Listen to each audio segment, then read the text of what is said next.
ഒരു ഞായറാഴ്ചയായിട്ടൊന്ന് പുറത്തോട്ടിറങ്ങിയതാ. ഒരു സിനിമ കണ്ടിറങ്ങിയപ്പോഴത്തേക്കും മക്കൾക്ക് പിന്നെ എവിടെയെങ്കിലും ഒന്ന് കറങ്ങണം.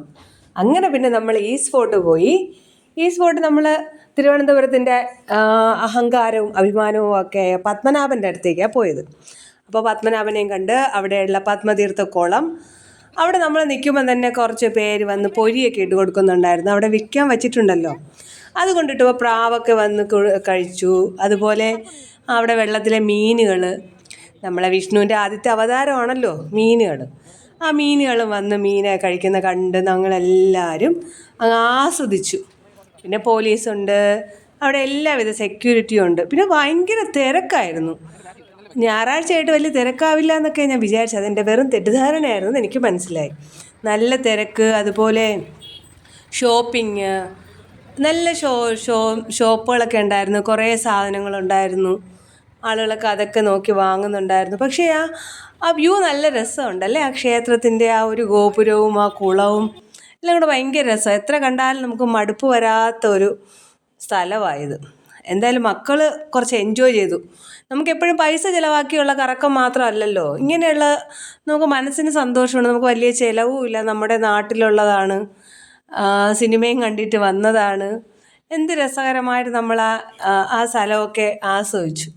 അങ്ങനെ പിന്നീട് എൻ്റെ ചേച്ചിയുണ്ട്, എൻ്റെ ചേച്ചിയുടെ മക്കൾ, എൻ്റെ മക്കൾ, ഞാൻ, അങ്ങനെ ഞങ്ങളാണ്. എൻ്റെ ചേച്ചിയാണെങ്കിലോ വളയോ കമ്മലോ എവിടെ കണ്ടാലും അവിടെ പോവും, അതിൻ്റെ പുറകെ പോവും. പിന്നെ ഈ 4 ആൺകുട്ടികളും പിന്നെ അവരും അതിൻ്റെ പുറകെ അതൊക്കെ ആസ്വദിച്ച് അങ്ങനെ നടക്കും. അങ്ങനെ നല്ലൊരു ദിവസമായിരുന്നു. ചേച്ചിക്ക് കണ്ടിട്ടും മതിയായില്ലതാ. അവരൊരു ഹെയർ ബാൻഡ് എടുത്തു. പിന്നെ ഞങ്ങളുടെ വീട്ടിൽ സംബന്ധിച്ചിടത്തോളം ഇതൊക്കെ വാങ്ങിയാൽ ഇടാൻ ഞാനും ചേച്ചിയൊക്കെ ഉള്ളൂ. മക്കളെല്ലാം ആൺപിള്ളേരാണല്ലോ.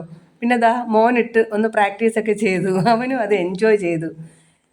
ഇത് എൻ്റെ ഇളയ മോനാ, കൊച്ചു കൃതാർത്ഥ്. അവനിതൊക്കെ വെച്ച് ഏത് മോഡലിൽ വെക്കണമെന്നൊക്കെ നോക്കുന്നുണ്ട്. അങ്ങനെ അതും ഒരു എൻജോയ്മെൻ്റ് ആയിരുന്നു. അങ്ങനെ കുറേ ഷോറൂമുകളുണ്ടായിരുന്നു. നല്ല നല്ല നല്ല രസമായിരുന്നു. രാമചന്ദ്രൻ ടെക്സ്റ്റൈൽസൊക്കെ ഉള്ള റോഡല്ലേ. പിന്നെ ഇവരുടെ ഫോട്ടോഗ്രാഫി ഒരു രക്ഷയില്ല. ഇവർക്ക് എത്ര ഫോട്ടോ എടുത്താലും മതിയാവില്ല. ഇതെൻ്റെ ചേച്ചിയുടെ ഇളയ മോനാ, പൃഥ്വിൻ. നമ്മൾ അച്ചു എന്ന് വിളിക്കും. പിന്നെ ക്യാമറയിൽ ഫോട്ടോ, മൊബൈലിൽ ഫോട്ടോ.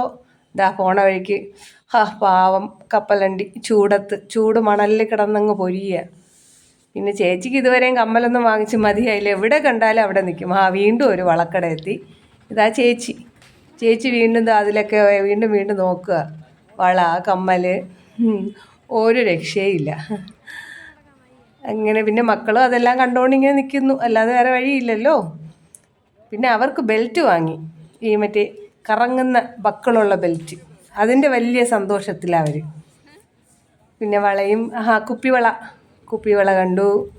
കുപ്പിവളയൊക്കെ കണ്ടിട്ട് നമ്മളിങ്ങനെ വീണ്ടും എന്തായാലും വാച്ച് കടയിലാണ് എൻ്റെ മക്കളുടെ കണ്ണുവിട്ടത്. പിന്നെ പൂവ്. പിന്നെ നമ്മൾ തന്നെ ആ വെളിച്ചമൊക്കെ കുറഞ്ഞ് സന്ധ്യയായി തുടങ്ങി. നമ്മൾ 5:15 ആയപ്പോഴാണ് ഈ സ്പോട്ട് എത്തിയത്. ഇപ്പോൾ ഒരു 6 മണിയൊക്കെ കഴിഞ്ഞു. അപ്പോൾ നല്ല മങ്ങി വരുന്നുണ്ട് 6 മണിയൊക്കെ ആയപ്പോൾ.